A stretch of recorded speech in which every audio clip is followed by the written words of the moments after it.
Bullseye. Seems like the water spared the train. It's beautiful in a way, don't you think? I bet every arcanist would give his left hand just to get a look at it. And we're about to use it. Only thing left to do now is find out how. Seems to me that we first have to open this gate and reactivate the mechanism that powers this place. I'll take a look around. Try and find something that lets us open the gate.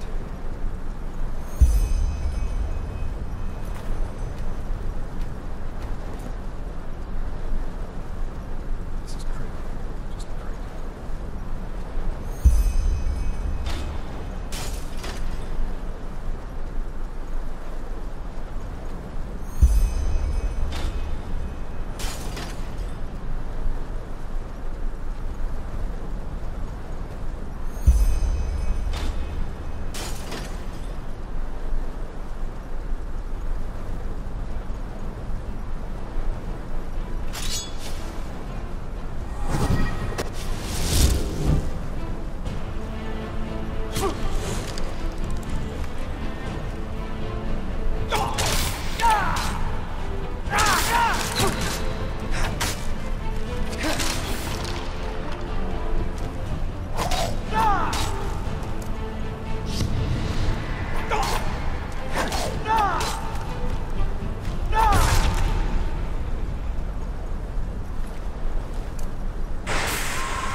Go on inside and take a seat, okay? I'll see if I can get the train running somehow. It can't be too hard.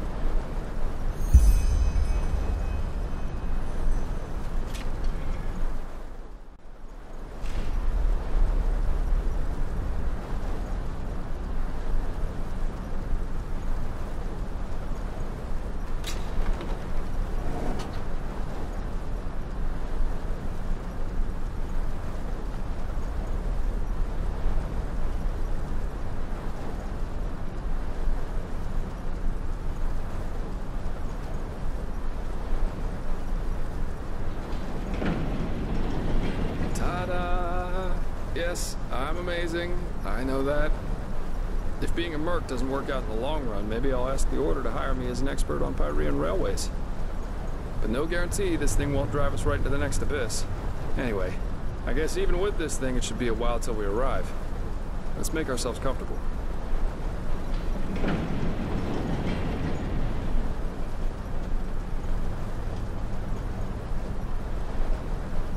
Sorry for the drama back there at the house. I guess I just didn't know what to make of the situation.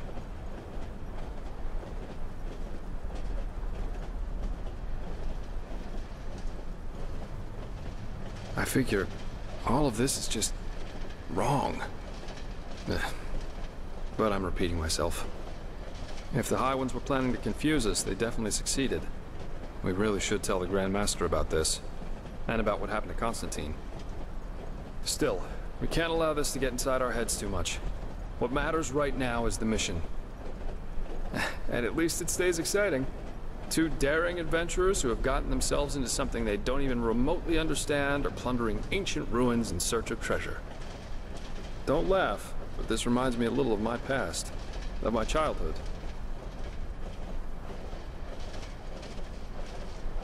Not the part including mysterious corpses and crazed mages, of course. My sister and I, when we were young, we always used to go exploring caves near our manor. Father always gave us a good scolding when he got wind of it. But of course, that didn't keep us from doing it again. Right. Because I never told you. Adela and I are not exactly close these days anyway.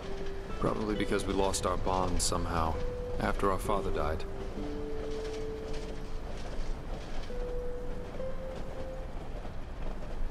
Yes, he did. Together with my siblings. Actually, Adela and I are the only surviving Delverics. All the others were murdered.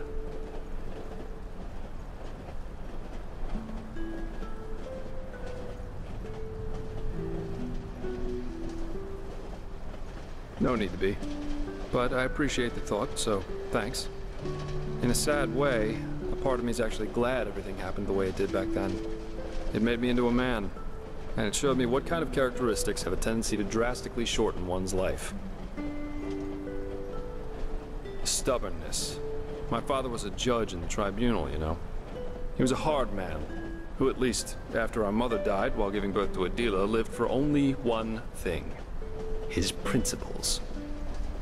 Justice knows no compromise. That was his great creed. No matter who stood before him in court, my father treated them all the same. Damien Delveric, the epitome of justice.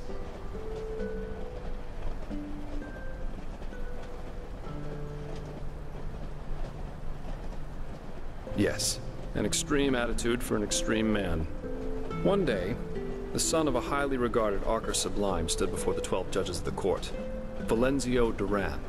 He had murdered 2 whores, made them happy, as he called it, and it was obvious that he didn't feel so much as a hint of remorse.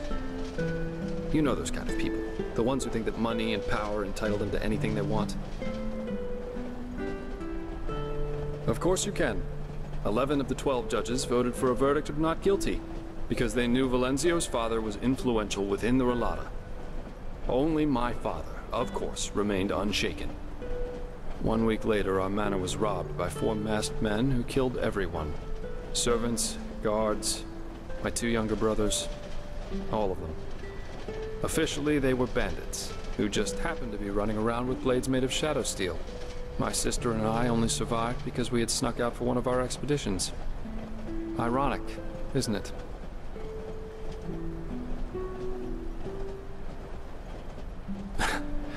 Horrible? None of this is horrible. It was the only logical consequence of my father's actions. And what good did it do in the end? None. As we speak, Valenzio's enjoying himself in some brothel, with 2 whores and a bowl of grapes. But you see, there's no point in being angry about this. And do you know why? Because this is just how the world works. There's no divine justice, no system through which it's decided who lives and who dies. There are decisions and there are consequences. That's it. This is also why there's absolutely no point in fighting for ideals, the greater good, or whatever else you want to call it.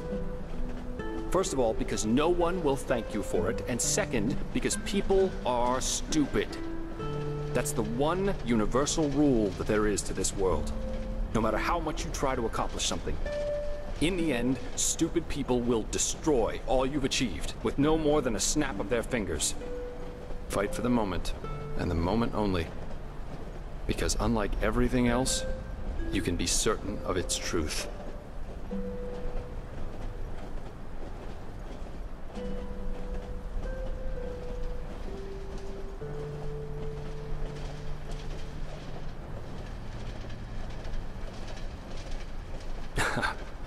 Do me a favor and read the Chronicles of Vin, then ask me again.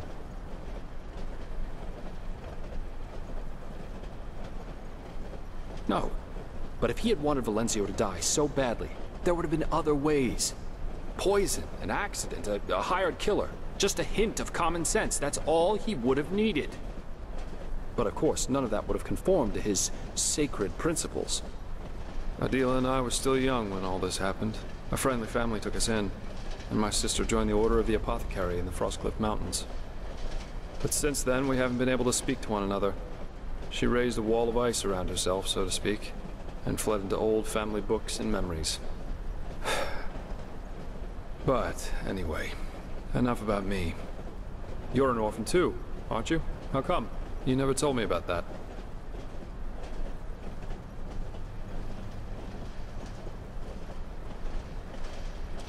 You told me that the Creator's Temple in Ostian had something to do with it, but what exactly happened?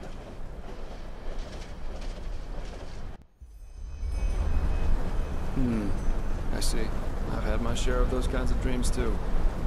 In the one I had, I was always walking down an alley in Arx Harbor. There were figures dressed in rags and veils, cowering next to the walls. And even though I didn't want to, I had to pass by them.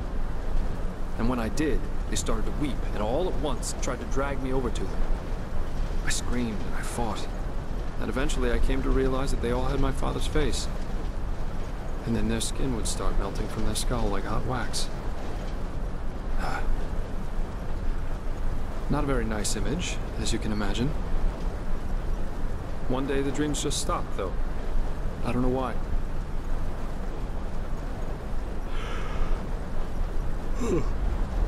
But anyway, enough of this gloomy talk for now.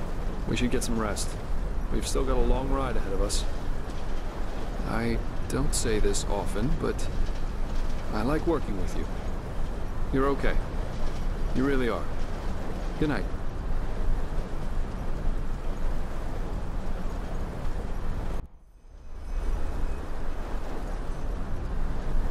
Rise and shine, my friend.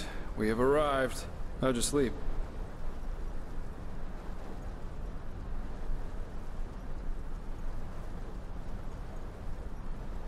Well, for what it's worth, neither can I. Come on, let's take a look outside.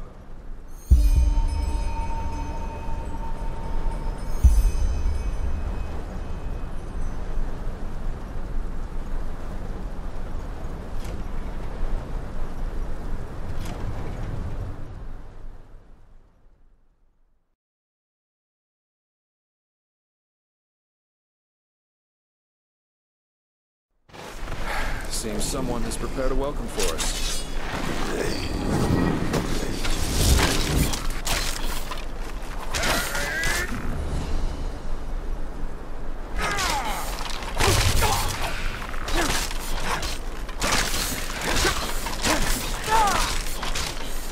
Now, come on. Don't make it so easy.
be damned.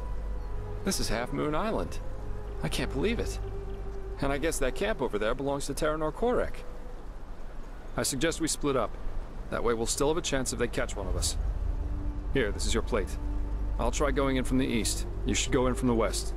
And don't get caught, or try to play the hero, alright? Considering that we're up against an entire army, that's a bad idea, even for someone with your abilities. Anywhere inside the camp. But of course an officer's tent, or maybe even Korek's, would be ideal. We'll meet again here by sunrise.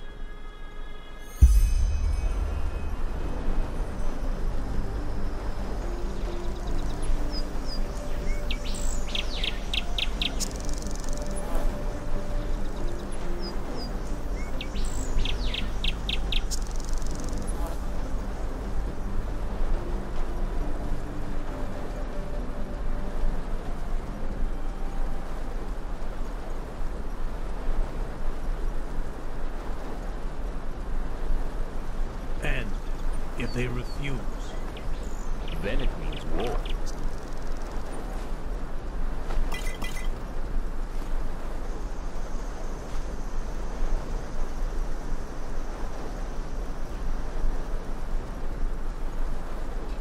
The gods have befouled the world with their ignorance long enough. you know, that would mean the deaths of thousands of innocents. No idolizer is ever innocent. Religions are ideologies, and an ideology is a decision. Subjects who don't rebel against their tyrants are at least as guilty as the tyrants themselves. But let's see what's going to happen. Who knows? Maybe that old fool Aranflial will listen to reason. For once in his life. Yeah, let's see.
Look at that.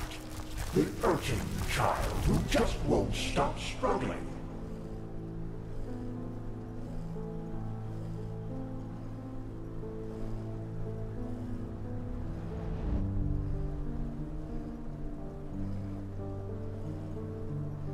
Indeed. What do we want? You amuse us, you know. How you refuse to give up. How you keep on fighting, even though deep down you know your struggle is futile. But still, you have come a long way. You have ignited the sigil stone, and you have found the beacon. And this, urchin child, this amuses us. because nothing is more entertaining than a harvest which fights back. It makes things so much more exciting.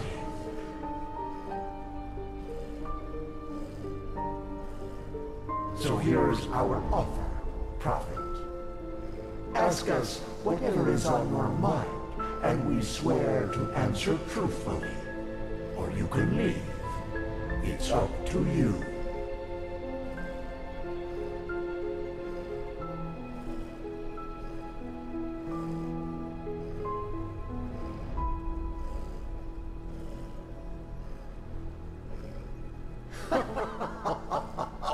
That's up to you to decide.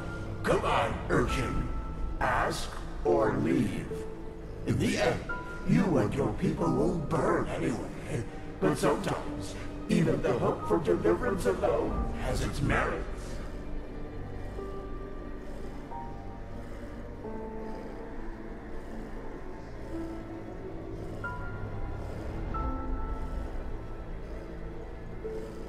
It's just what you think it is. A weapon that allows you to bring an end to all this. Fear, hate, joy. You assume we are thinking in human terms, Prophet. Yet, a true deity is more than a simple human able to throw fireballs, as your late Lightborn were. A true god is a state of being, and its existence alone forms reality according to its will. There were so many before you, and so many have found the weapon. Yet still we exist, and the cleansing is imminent. What does this tell you?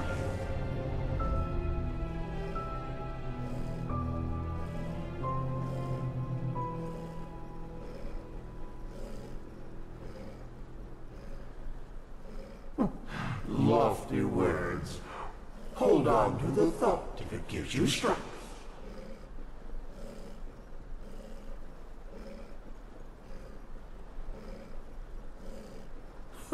We know what you want to hear now. That you are special, that you have always been. But this is not true. You have been in the wrong place at the wrong time. And the truth is, you make our task easier. You are weak.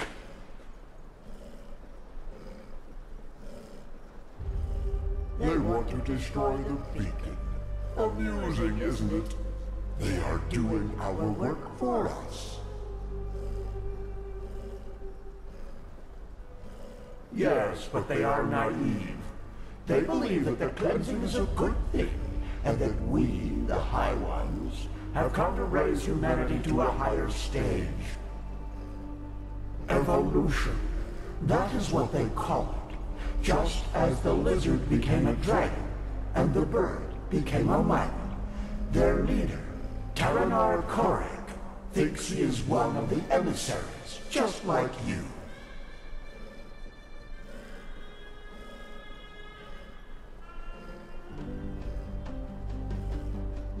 Are you so blind?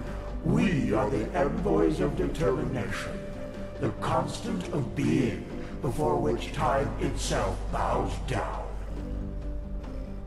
The dream of one long dead, which is about to become reality, and that will lead you to your doom.